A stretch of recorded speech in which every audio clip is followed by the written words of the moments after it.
This episode is sponsored by Cohesity. Cyber resilience isn't just about getting systems back online. It's about keeping your business operating when disruption strikes. That's the idea behind the Minimum Viable Company, or MVC, a trusted operating core for recovery. Cohesity built the MVC to help organizations identify the essential applications, data, people, and processes required to serve customers, maintain communication, protect revenue, and meet critical obligations. By restoring this trusted operating core first, organizations can reduce downtime, accelerate recovery, and maintain continuity while broader restoration efforts continue. It also provides a clear recovery target, enabling teams to focus resources where they will have the greatest business impact. Learn more at cohesity.com/resilience. That's cohesity.com/resilience. Cohesity, resilience everywhere. Okay, so one year when I was in college, I took a job at the Renaissance Festival. If you don't know what that is, it's a place where people dress up like they did in the 15th century and do things from that time period like jousting and falconry and eating old-fashioned food. It's almost like an amusement park with tall walls all around it, and you have to pay to get inside. Well, when I got a job there, my boss forgot to give me an employee pass to get in. So every day that I came to work, I had to find a way to sneak into the festival. This was such a fun thing for me to do because I had an honest reason to sneak into the Renaissance Festival. I figured out where employees park, and I saw there was a security guard watching the back gates and side entrances and stuff, but I quickly learned their habits and was able to find ways to go around them. Over time, the security guards started to notice me more and more and thought I was suspicious because I was showing up every day and always avoiding them. Once they even got in their golf cart and came straight towards me, and I just ducked behind some trees or some cars or something and waited for them to roll on by in their golf cart. Then when the coast was clear, I'd pop up and go the other way and figure out a way to get in the festival. This went on for months until my boss said, "Hey, I was talking with the front office today, and we were going over some things, and I realized I never gave you an employee badge. How have you been getting in every day?" I said, "Well, it's no problem. I've got ways of getting in." And he said, "I bet you do, but I don't want to be the one to be blamed if you get caught." And I said, okay, I'll just say I work at some other area of the festival. This way it won't come back to you." He was flabbergasted, but gave me an employee badge anyway, which was actually good because the security guard finally caught me the next day and was all like, "Finally gotcha. Now you're coming with me, pal." And I was like, "But look, I have an employee pass." And then he was flabbergasted because he thought he caught me doing something wrong. Well, he did the right thing, and he actually escorted me to the front office to make sure my badge was valid. Fun times there. Fun times. These are true stories from the dark side of the internet. I'm Jack Rhysider. This is Darknet Diaries.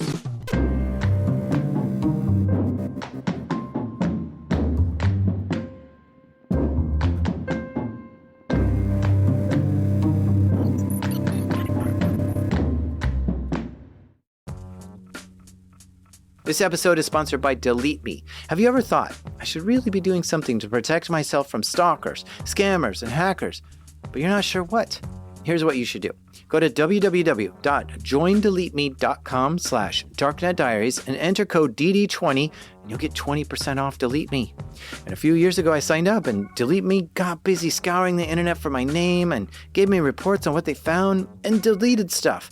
Take control of your data and keep your private life private by signing up for Delete Me. Now at a special discount for my listeners, get 20% off your Delete Me plan when you go to www.joindeleteme.com/darknetdiaries and use promo code DD20 at checkout.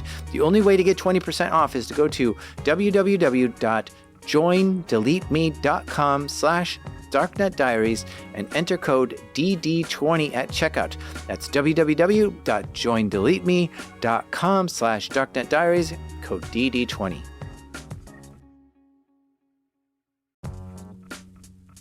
This episode is sponsored by SpyCloud. Everyday stolen identity data like credentials, session cookies, PII, and more flows through criminal underground markets. Most companies don't know what's been exposed until it's too late.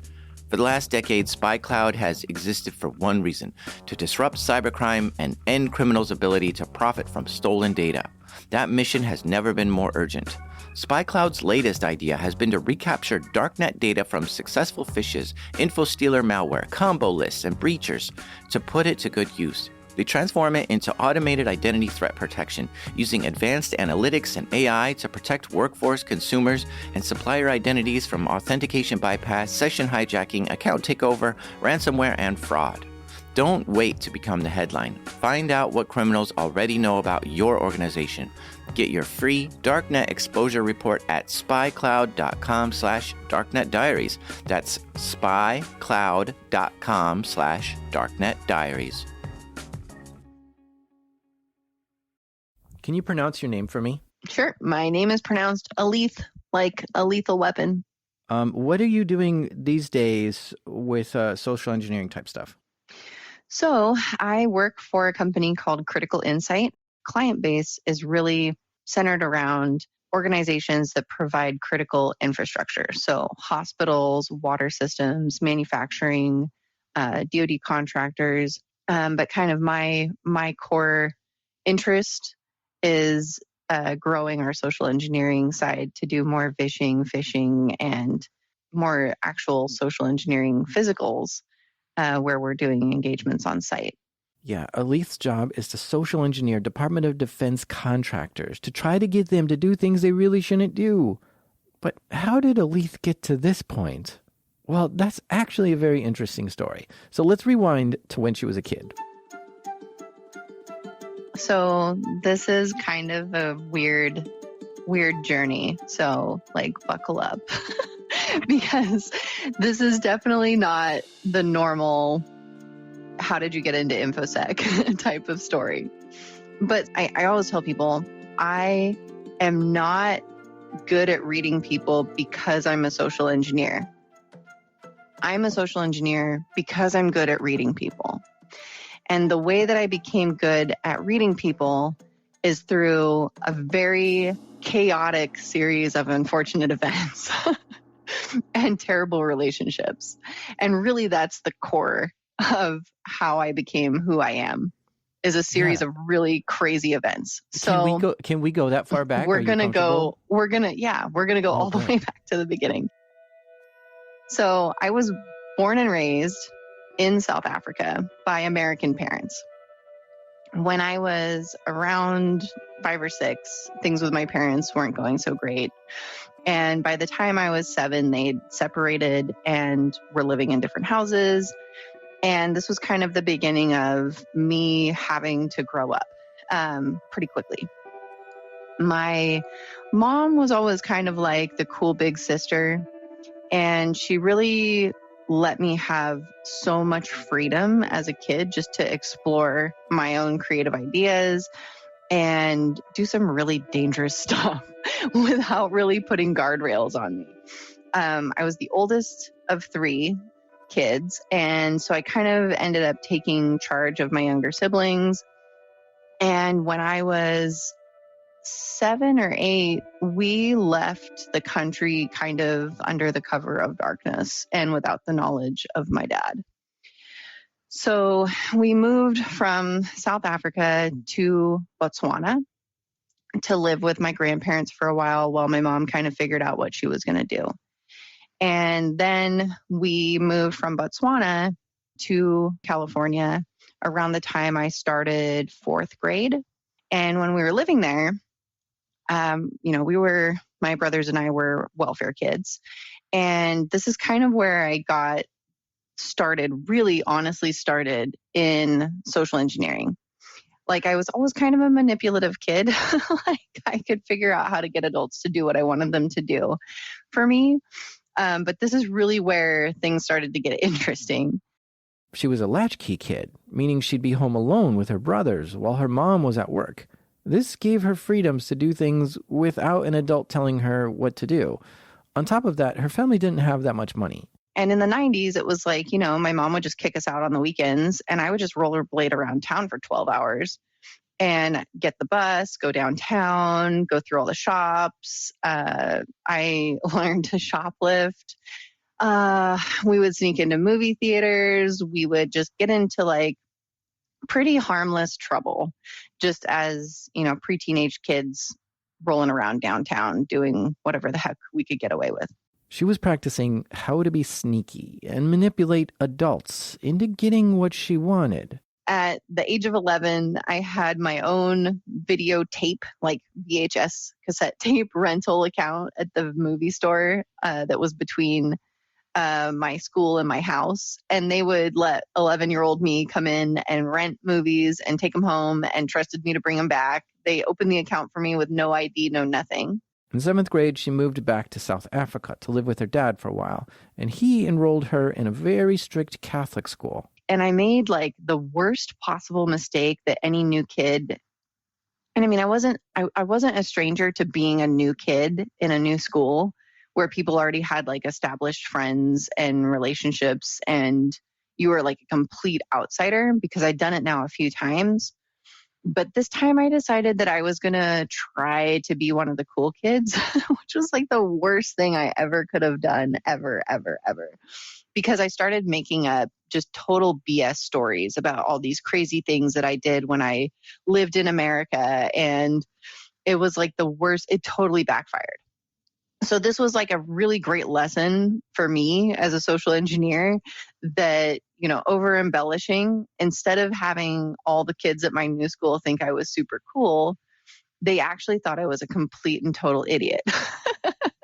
Kids were picking fights with her. Nobody trusted her. The only friends that she made were other liars, and she didn't like that. Her dad moved her to another school, and this one was an all-girls school.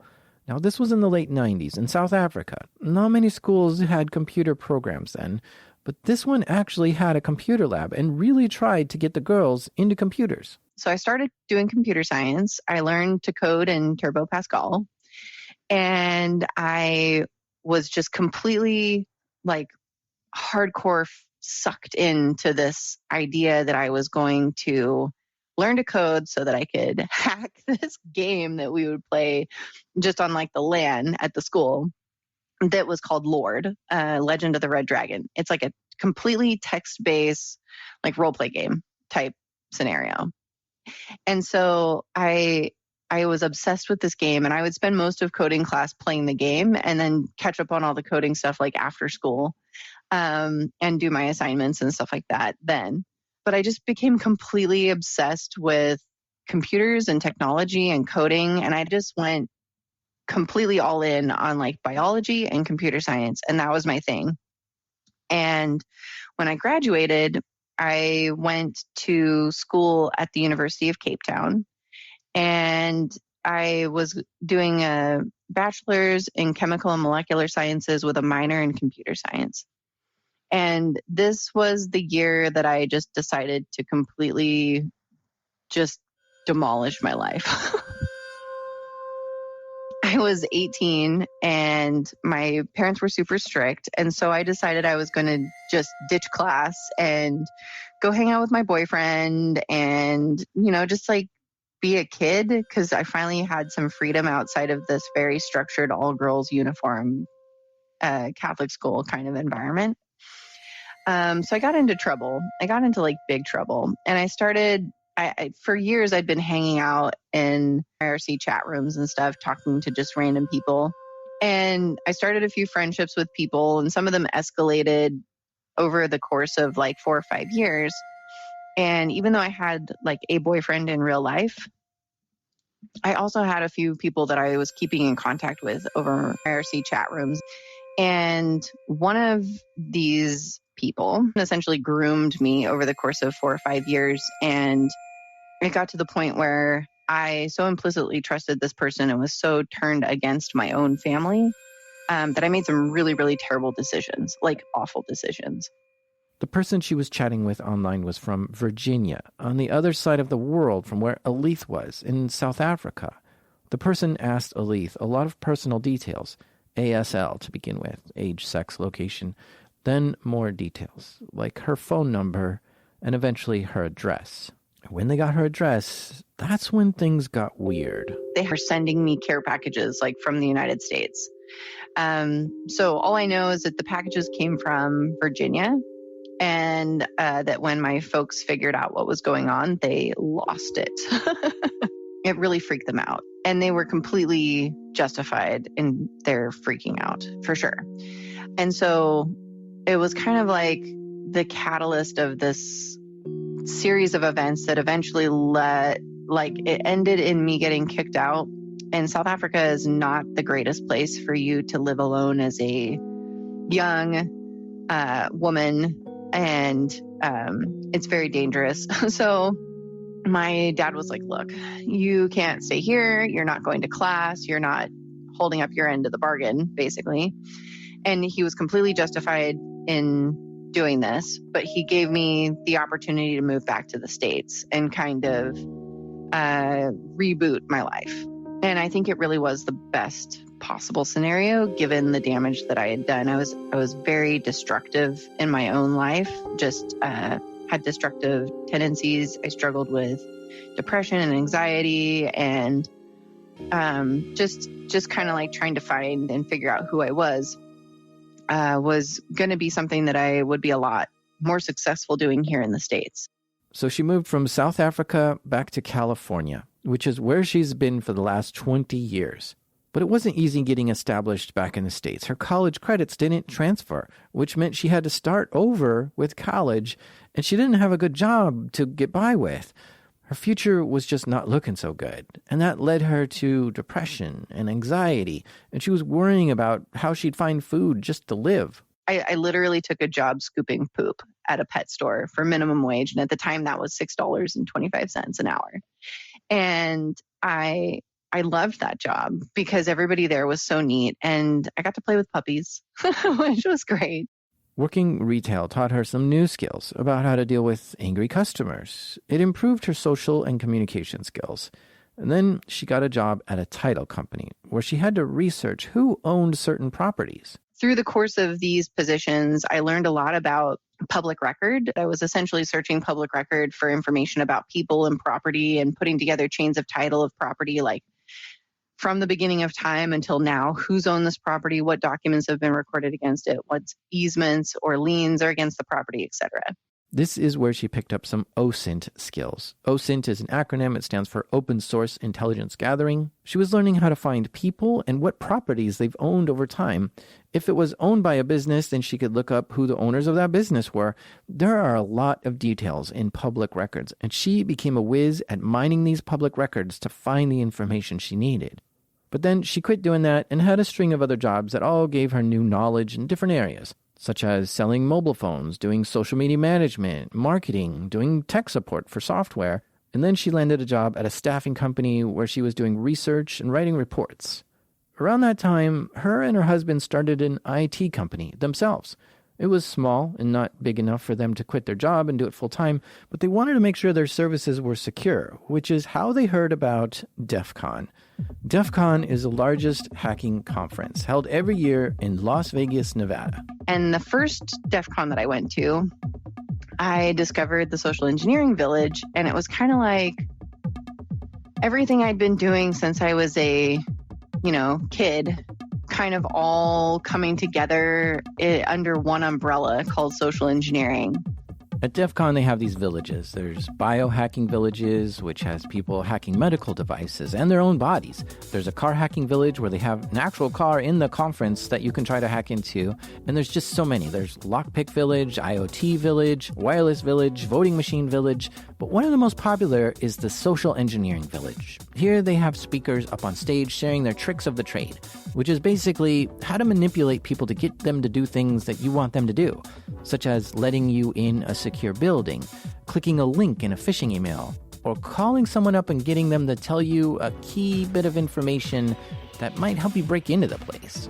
And at first I was really focused on like the manipulation and the coercion and like all the like negatively slanted words that really fall under social engineering. And it just completely captured my attention and my focus. But if you hang out in the social engineering village long enough, you'll realize that the main event is the contest. And the final round of the contest is done on stage live in front of everyone. And the contestant goes into a soundproof booth and calls up a company to try to get someone there to tell them some key information. And this is broadcasted live in the conference room in front of everyone. They told me about the social engineering capture the flag contest where they put folks into a soundproof booth. They give them 20 minutes and they call a target company and they have to elicit information from the employees of their target company over the phone. And I was completely floored. I thought, there's no way I could ever do something like that. That is absolutely insane. Like, I'm the type of person that will send 150 emails before I pick up the phone just to avoid talking to people. Generally speaking, that's me. And so I was like, this is nuts. There's no way that I can ever do something like that. That's crazy, but I want to watch this happen. So the next year, we went to DEF CON and I was like, see ya, everybody that I came with. I'm going to go grab some food and sit in the back of SE Village all day to make sure that I can listen to all these calls. So like I went to Starbucks, I grabbed breakfast and like a couple snacks and a coffee and a water. And then I stayed for the rest of the day to listen to the remaining contestants. And then the next day I kind of did the same thing. And I didn't leave. Like I didn't leave to go to the bathroom. I didn't leave to go get lunch. I was there from like 10 until after 2 when they ended the last of the 7 calls for each day. These are always interesting calls to watch. It's live, so you don't know what's going to happen next, but the contestant has a goal to get certain flags. The flags might be the things like, what make and model is your laptop? Are security guards watching the front door? What software is on the laptop? What are the password policies at the company? Or other security-related pieces of information. The more flags you get, the more points you get. So the neat thing about the social engineering capture the flag is that each of the contestants, and there's only 14 each year, they are selected from a group of 200 or 300 applicants, and they get a Fortune 500 company as a target about 6 weeks ahead of DEF CON. They get 4 weeks to do OSINT and investigate that target and find as much information as they can about them, and then see if they can find very specific flags of information that the contest runners have assigned points. And then they compile a report, they submit that to the contest runner, and it's graded. And then they use all the information that they found during the course of their OSINT, their investigation, to then call that target from a soundproof booth in front of 500 to 1,000 hackers live in a room with a 20-minute time limit. I mean, it is like the most high-pressure, crazy situation ever. And you're just praying that somebody answers the phone. And then once they do answer the phone, you're praying that you can keep your stuff together and remember who you decided you were going to pretend to be to get these people to give you those same flags of information or confirm them, if you already know, over the phone. The more Alethe watched these people make these phone calls and try to social engineer people, the more she wanted to do that. Like, I saw the movie Hackers after it first arrived in South Africa, and it was just like, oh my gosh, this is who I want to be. Like, I thought for the longest time that I just wanted to be Dade and be cool like him. That was the first time I saw like social engineering, that part where he social engineers the guy at the TV station. Here's the clip she's referring to from the 1995 film called Hackers. Security, Norm. Norman speaking.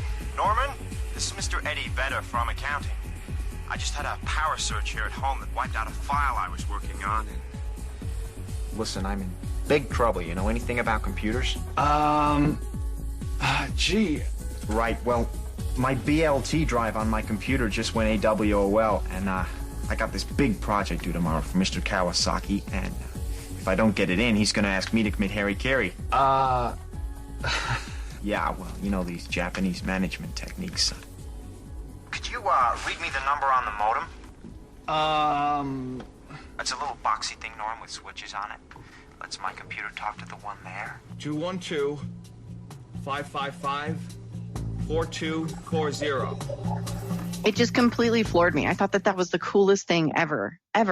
And I wanted to be like that so badly. And it felt like I kind of put all that stuff on hold for, I think I was like a teenager when I saw that. So it felt like I put all that stuff on hold for like 10 or 15 years. And then walking into DEF CON the first time, it was just like, oh my God, I'm home. Like, these are my people. Like, this is the island of misfit toys that I have been looking for over a decade. And everybody was so flippin' welcoming and accepting and supportive and awesome that I was just like, I want to live here. And so it was kind of like finding my niche. You know, after the second DEF CON, after watching all of the calls at SE Village and seeing, you know, actual real social engineers do the thing in front of everyone, and just like, I just wanted to be like that. I wanted to have that confidence, and I really wanted to push myself to get more comfortable with having uncomfortable conversations with people, because I felt like it would just make me a better, you know, business owner, a better communicator, a better employee, a better parent, a better spouse. I just didn't think that I could really go wrong with improving those types of skills. She goes home that year thinking about competing in the next social engineering capture the flag contest. She wants to try it, but she doesn't think she'll qualify, and she questions herself. But then at the last minute, she decides to apply to be a contestant. I ended up getting selected as one of the 14 contestants. About 3 months before DEF CON, they assigned the contestants their target. Alethe was assigned a trucking company in the U.S., and she had about 4 weeks to do OSINT on them and turn in her report. Now, with OSINT, you can only get data that's publicly available. You can't call someone or phish someone or hack into something to get the information. She had to find as much information as she could about this company through public sources, such as going to the company's LinkedIn and seeing who works there, and then finding those employees on their social media accounts and looking at their profiles. This first round of the contest is to try to gather certain flags or pieces of information from the company and compile that into a report and turn it in a month before DEF CON begins. So flags, they are everything from information that would help in the contest of like a physical pen test. So who does the garbage service? Who's the janitorial service provider? Who runs the cafeteria? Who's the vending machine service and repair company? Those kind of things. Then there's like company-wide type technology, like who's the VPN provider? Do they have Wi-Fi available on site? What is the SSID or the name of that Wi-Fi that is available to guests or internally?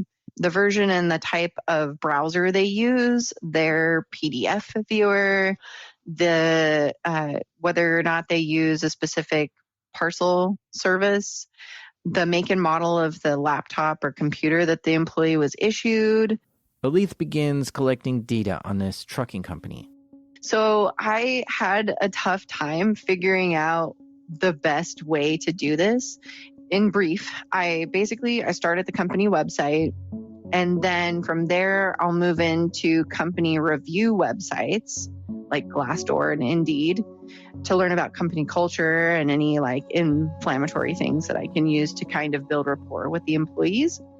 And then from there, I look at open job descriptions. If they name any specific types of technology or, you know, help desk services that they use and things like that can be useful to me.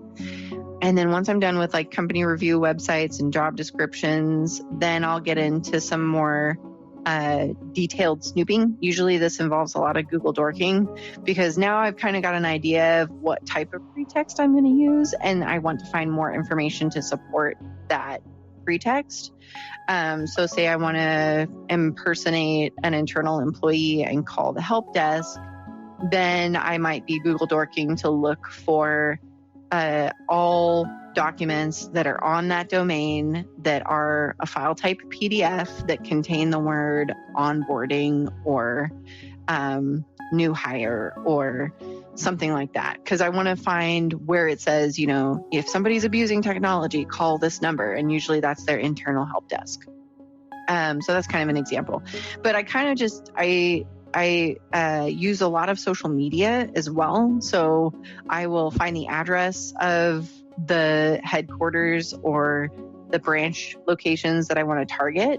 and or where the employees sit who I want to target. And then I will put that address into Instagram, into the location search, and find all the pictures that are geotagged to that location and see if I can find things in those pictures that will help me. Stuff like employee badges, things that would show employee ID numbers so I can get a good idea of what those look like and how they're composed. I'll also look for, pictures where there's always one where it's like the Starbucks coffee cup in front of the open monitor with all their applications open. That's my favorite.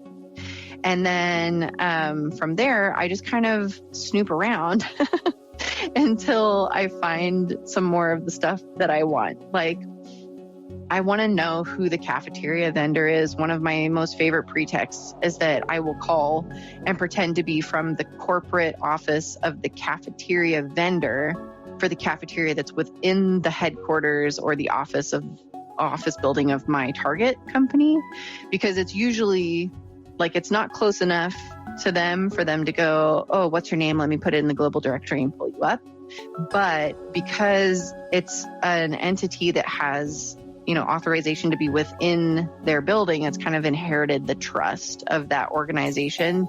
And so therefore I would inherit it saying that I work for that cafeteria vendor that they've already had an existing working relationship with forever. So the more information I can gain through OSINT, the better equipped I'm going to be on the calls. And that's really where I think the majority of social engineers, especially in the context of the social engineering capture the flag, have been successful, is just being over prepared with knowledge about the company and what they have, use, and do. She spends the 4 weeks collecting as much data as she could about this. I turned in my report and I was kind of like, well, hopefully that wasn't terrible. And I was actually 5th out of 14. My report was scored 5th highest points based on the flags of information that I found on the target. Whoa, that's pretty good for a first-time competitor. The final score is a combination of the points you get from this report and the points you get from the live on-stage call at DEF CON. So she has a chance of being in the top few if she can outscore some of the others that did better than her on the report.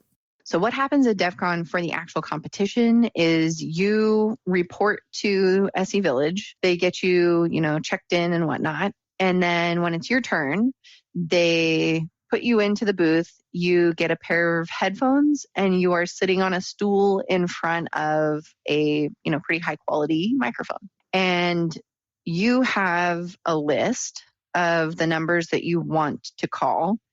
And you have a list of the numbers that you would like to spoof to support your pretext or who you've decided you're going to pretend to be. Now, the target they gave her is just this company. They didn't provide any phone numbers or specific people to target at the company. That was all up to Alethe to figure out which person or people to target and what their phone numbers were. And the company that runs the Social Engineering Village has some pretty good lawyers to help make sure this is all legal. And so Alethe provided the phone numbers to the contest runner, who then dials a number and connects her to the call. During the contest, not only are you on a stage in a booth with glass in front of you and everyone watching, but they also have cameras inside the booth. And so you're on like 2 or 3 giant screens in this enormous ballroom inside a casino at DEF CON. And everyone is just watching your every twitch. And so once you're like ready to go, they start the 20 minutes on the timer, and it's a big red numbered timer that they hold in front of your face. And then you say, call number 1 or 2 or 3 or whatever it is on your list, and spoof number 1 or 2 or 3 or whatever it is on your list, and you go. Alethe was prepared for this, though. She had a plan. She had a pretext ready, which is who she was going to pretend to be when calling these people. And she had practiced this pretext in her head. And she knew a lot about the people she was going to be calling from all the past research she did on them. So you can bring whatever material you want into the booth. There are people that like to bring props like keyboards and stuff like that. I went very low tech. I brought in like 3 sheets of paper, and one of them was a list of all the flags that I'd made, like my top priorities of each of the flags that I wanted to get. And then I kind of draw up like a 4-square for my pretexts. And I have like a, like magic quadrant kind of an idea. But 1 square is who I am and my information of me, my pretext person that I'm pretending to be. 1 square is who I'm targeting, their phone number, their information, email address, whatever, about them so that I remember who I'm talking to and I don't freak out. And then I have like a box that has the key points of my pretext. Like, what company do I work for? Why am I calling? What do I need? And then I have the other box that's like my goals for the call. Like, these are the flags that I want to get out of this call. She was able to get a few more flags from this other person, and then her time was up. So she ended the call. On Saturday, they tally up the scores and announce the winners. Alethe got 6th place. But to her, she had a blast. Having the ability to make people laugh and have them respond to what I was doing in that way was just like phenomenally rewarding. Just, it made me feel amazing. And so after that, I was just like, this is what I want to do for my life. This is it. Now, while she was in Vegas that year, something else happened. At that DEF CON, I ended up getting pregnant. She really wanted to compete in next year's social engineering contest, but with a baby on the way, that complicates things. Stay with us, because after the break, she comes up with a plan. This episode is sponsored by Vanta. What's the one thing in business that's spreading as fast as AI? AI risk. Every new tool your team signs up for, every vendor that turns on AI features, every new integration, each one is an opportunity for something to go wrong. And most security programs weren't built for AI's pace of growth. Enter Vanta. Vanta is helping companies like yours watch for the risks that show up between audits, across your vendors, your AI tools, and your whole environment. How? The Vanta agent works like a 24/7 GRC engineer in the background, finding issues, drafting fixes for you, and cutting vendor assessment time by up to 50%. Whether you're a fast-growing startup or a global enterprise, Vanta is here to help you automate your security and compliance and earn and prove trust. Get started today at vanta.com/darknet. That's spelled VANTA. Vanta.com/darknet. By this point in her life, she's already had 3 kids. Now another is on the way, and the social engineering Capture the Flag contest was 1 year away. But this was such an important competition for her that she was absolutely determined to compete in it. So May rolls around, which is when you apply for the contest. I applied while very pregnant. She gets accepted to compete. She has the baby, and shortly after that, they give her the target. So I was on maternity leave, and I was like, if I can use my maternity leave to do the OSINT, that would be like perfect, because I won't be juggling a newborn and work and the OSINT. It'll just be a newborn and the OSINT and the other 3 kids. So she spends her maternity leave doing the OSINT part, researching the client, finding the best way to approach them, and gathering as many flags as she could for the report. I only focused on doing better than I had the year before. That was my main objective, was I just want to do better than 6th. That's it.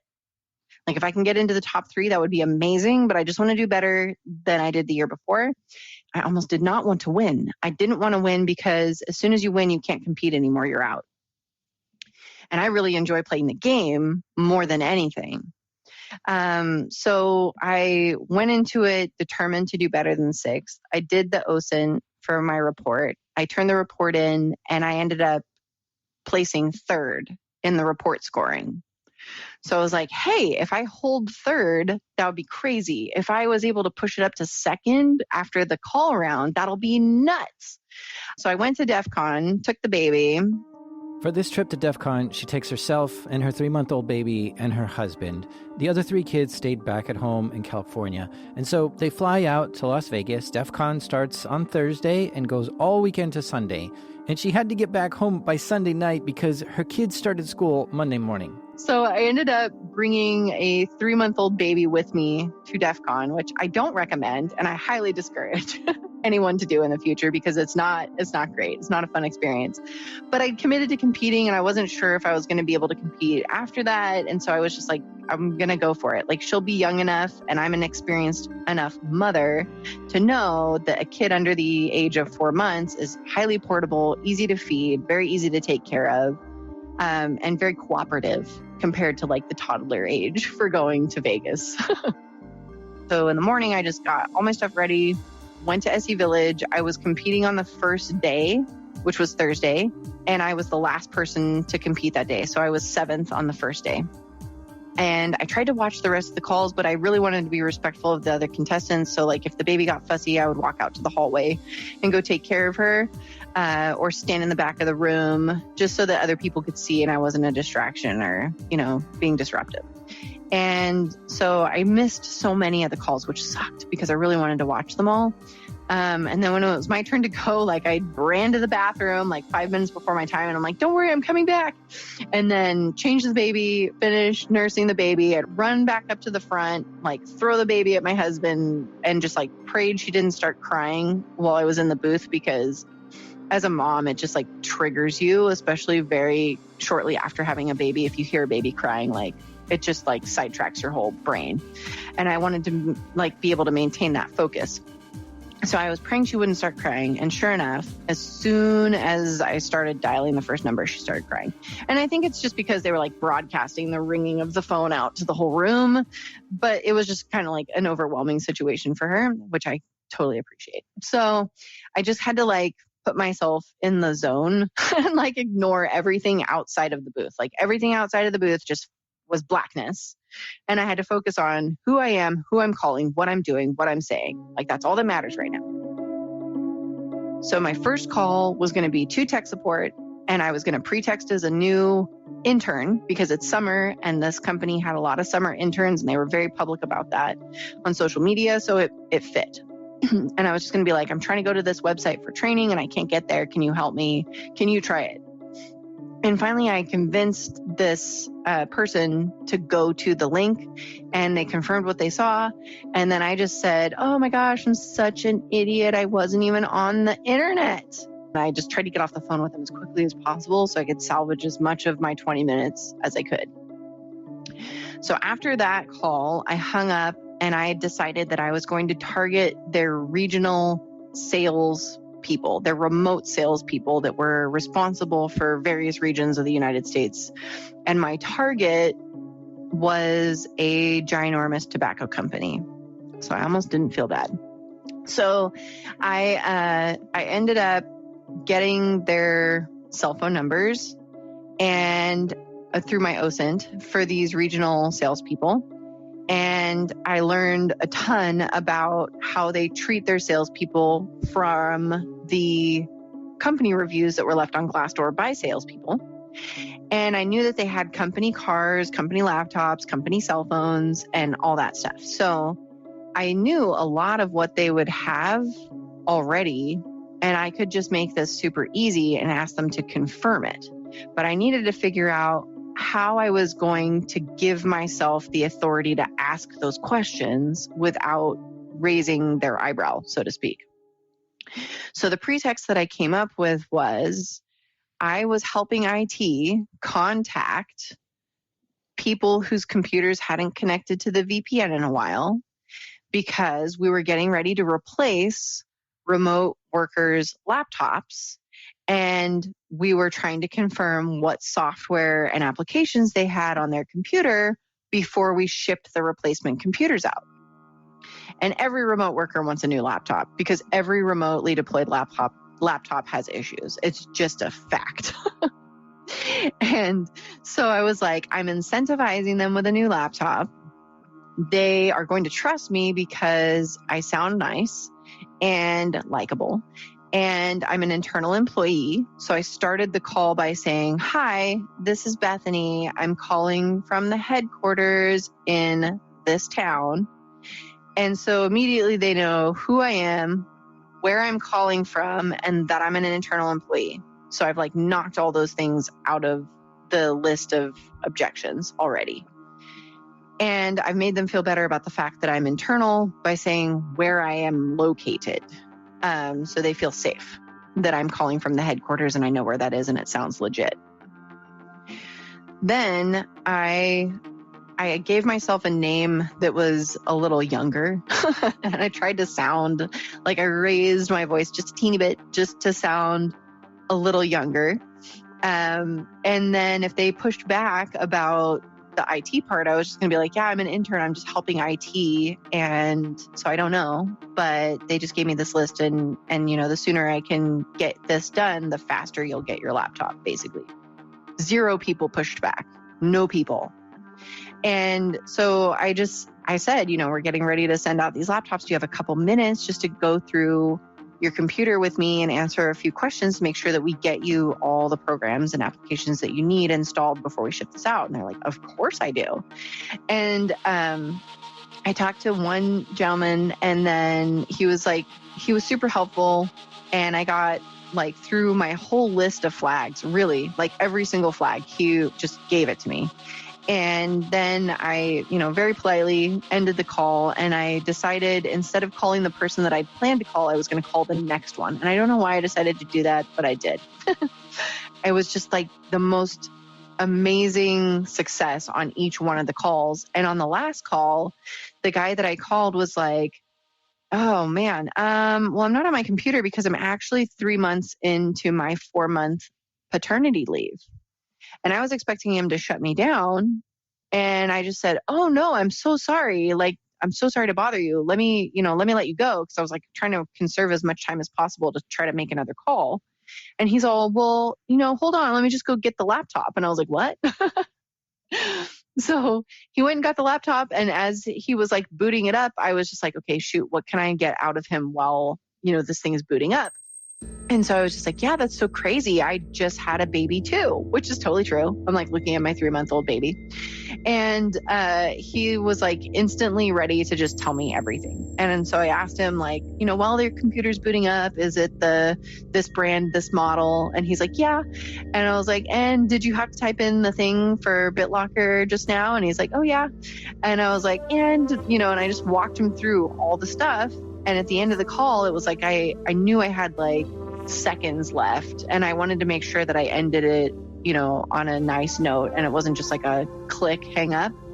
And so I wrapped things up like with a bow and just thanked the guy profusely and told him to enjoy the rest of his leave. And I still feel freaking awful for every single one of these calls. Like I feel gross about what happened after I hung up. And did they ever reach out to IT and like, did they figure it out that they got, you know, scammed, or what did they feel about that? Did I make them feel bad? Because I really hate that. I hate that aspect.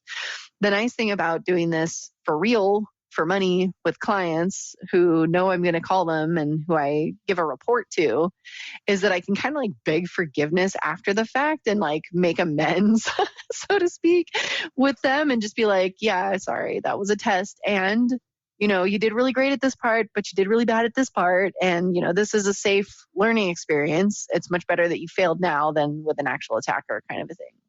But in these scenarios, it's just like I still wonder. Like I still remember the names of the people that I targeted the first time around. And like I wonder how they are and how their kids are. Like how the job's going. Like I feel like we're friends because I just like completely over-researched all of them. She came out of the booth and felt really good about the points she scored. She knew she got a lot of great flags and used her time very effectively. And the audience seemed to really like it too. They seemed entertained. These calls aren't recorded, so I can't play any of them for you. Nevada is a 2-party consent state, so they can't record them by law. But despite her feeling good about it, there were still 7 more contestants competing the next day. And 2 of those were the ones in first and second place. So it was too hard to tell if she had won at that point. And wouldn't know until Saturday. And so Friday, the rest of the contestants do their things, and then Saturday rolls around. Alethe goes to the party where they announce the winners. They announced the second place and it wasn't me. And I was like, oh, well, you know, maybe next year. And then they announced that I won. And I just was like first thing I said was, oh shit. I'm like holding a baby and I'm like, how do I know? I don't even know what to do with myself. So it was really, really amazing. And then I realized that my flight, like I didn't expect to win. I'd scheduled a flight that left at 3 p.m. on Sunday from Las Vegas, and closing ceremonies start at 4. So the airport that we fly in and out of, like there's one flight per day. So that like if you miss that flight, you're done. And I had a kindergartner that was starting his first day of school on Monday morning. So there was no getting back on Monday sometime. Like it had to be Sunday. So we ended up missing the flight and we went to closing ceremonies because it's a once in a lifetime opportunity. Welcome to the stage, the social engineering contest. And I took the baby up on stage with me. Okay, so is this the first time there's a baby on stage at DEF CON? I think mine was on. So she won the SECTF. No, just kidding. She didn't. She didn't. I was just kidding. It was the second year in a row that women dominated the competition.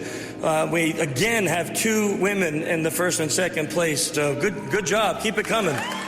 Our first place winner, Alethe, is standing here. I'm going to give her a bottle of alcohol. Okay.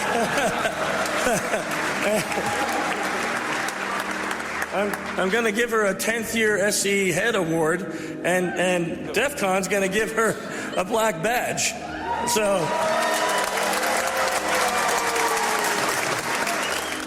the coveted black badge.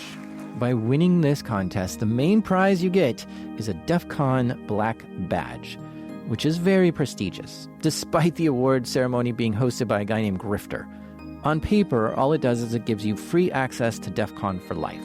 But it carries a lot of prestige. Lots of companies out there will hire someone who has earned a black badge from DEF CON because they know DEF CON contests are incredibly competitive, and whoever wins it must be very good at what they do. Just an incredible honor. And as soon as we were done on stage, then I had to we ran back to the hotel, got our bags out of the bellhop, drove to the airport, and then rented a car at the airport and then drove home overnight. The ride home was something like a 7-hour drive. And yeah, a baby in the car on an all-night drive, trying to get back before school starts in the morning. It was very tiring. And in the car ride home, Alethe began wondering where her career would go from here.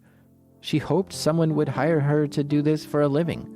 But if that didn't happen, she thought maybe she'll just start her own business doing this, like a consultant. They got home around 2 a.m.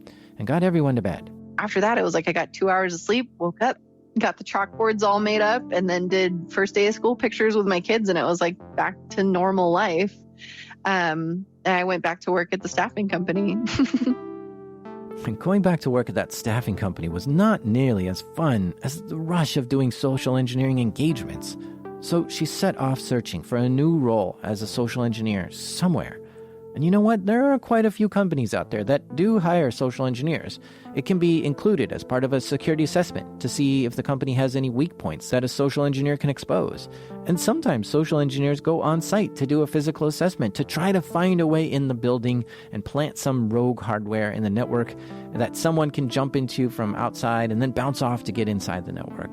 The human is the weak link in many organizations, and hiring a social engineer can help you make that link stronger. And this is what Alethe wanted to do. I was trying to get into information security, but I was lacking a lot of the full-scale pen testing skills at that point. And so I was applying to jobs and people were thinking, she's got a black badge, she knows everything. And then they were looking at my resume and going, wait a second. I was getting messages on LinkedIn from German CEOs asking if I was actually me because my resume didn't match this person that was in this German article about a social engineer who won the black badge. She didn't have any luck finding a job as a social engineer. But she's Alethe. And when Alethe is determined to do something, nothing will stop her. I actually ended up deciding that I was going to start consulting on the side. And I did it with the blessing of the staffing company and my boss there. But I started doing security awareness training and then social engineering assessments and testing, phishing on my own as a consultant. I've started a number of businesses. My husband and I have started a number of businesses, and it wasn't too far-fetched for me to create my own, consulting revenue. So that's what I started doing. I started consulting through Dragonfly Security, and I built up a nice little client base here locally. Some of these companies already have security awareness training. This is where every employee of the company has to watch a 30-minute presentation and then take a quiz about what security best practices there are.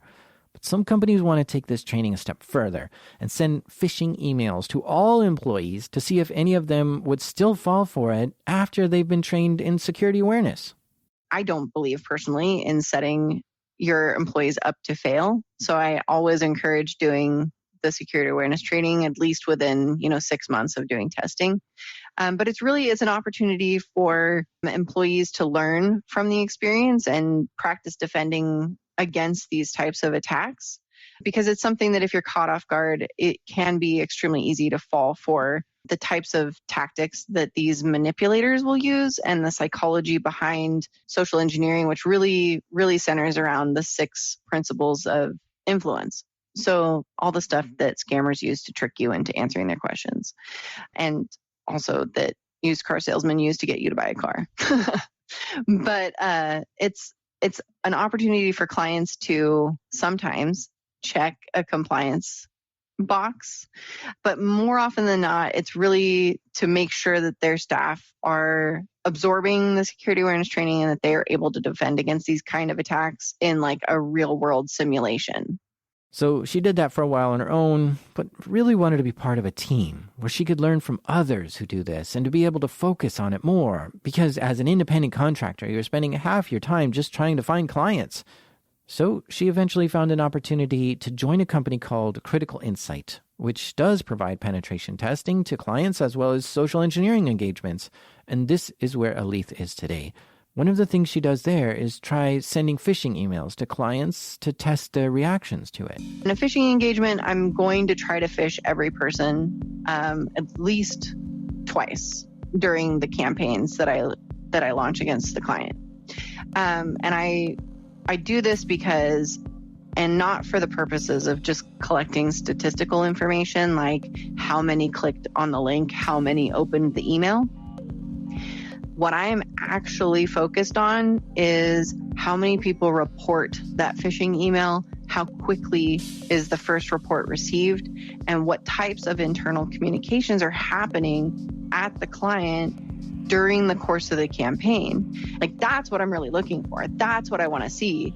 I don't really put a lot of emphasis on how many clicks there were, though I do report it.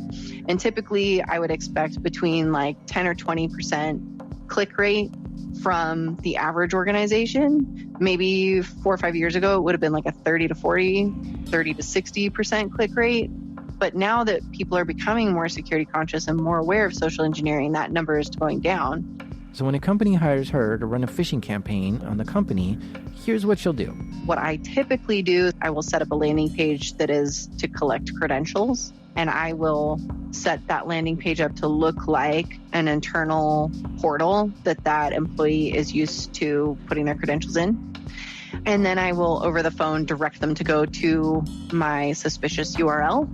So company.us or company.org if that's something that's not registered by the company already. And then they'll go there and, it's a fail if they go there.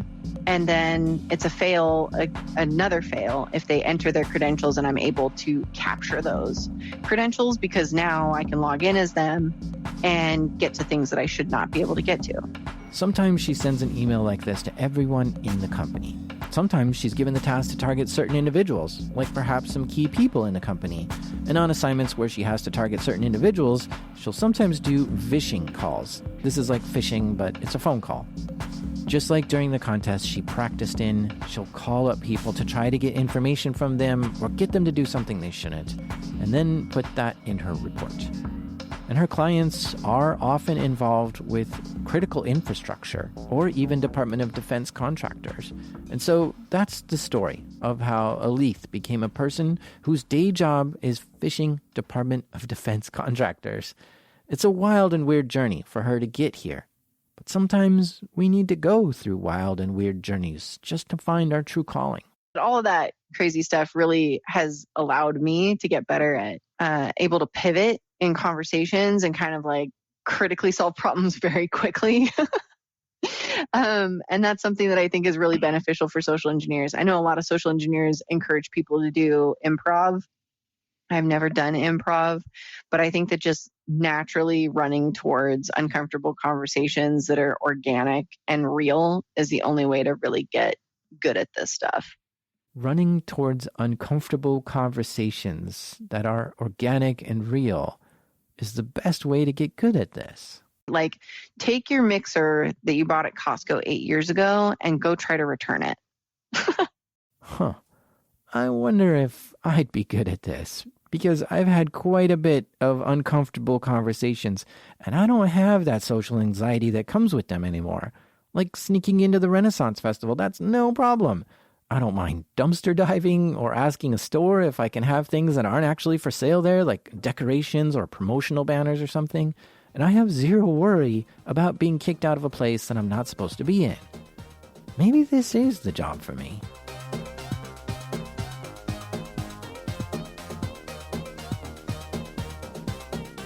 A big thank you to Alethe Dennis for sharing this wild adventure with us. If you're on Twitter, you should follow her there. Her name is Alethe Dennis. If you want to know more about social engineering, I've got some book recommendations for you in the show notes, but you can also find them at darknetdiaries.com/books. So go check those out. I try real hard to provide a valuable show to you by going through the painstaking process of putting all this together and getting you a new episode every 2 weeks. Am I doing good? Do you find this show valuable? If so, please consider supporting it through Patreon or through Apple Podcasts. By supporting the show, it tells me that you like it and want more of it. So thank you. This show is made by me, the slow reader, Jack Reciter. Sound design by the fast-traveling Andrew Merriweather. And our associate producer, just back from his trip at a watery get-together, is Ray Redacted. Our theme music is by the bountiful Breakmaster Cylinder. I like to play chess against computers, but I don't get upset when the computer beats me because I'll always just challenge them to a round of kickboxing afterwards, and I always win that. This is Darknet Diaries.